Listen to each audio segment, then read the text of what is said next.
అరచేత పెంచాను చెల్లిని, ఈ అరుదైన బంగారు తల్లిని.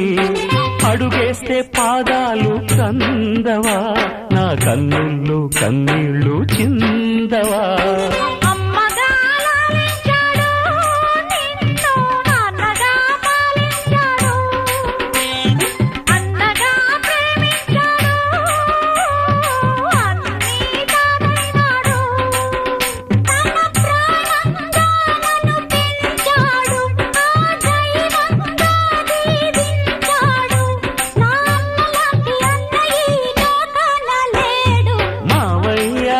పిలుపు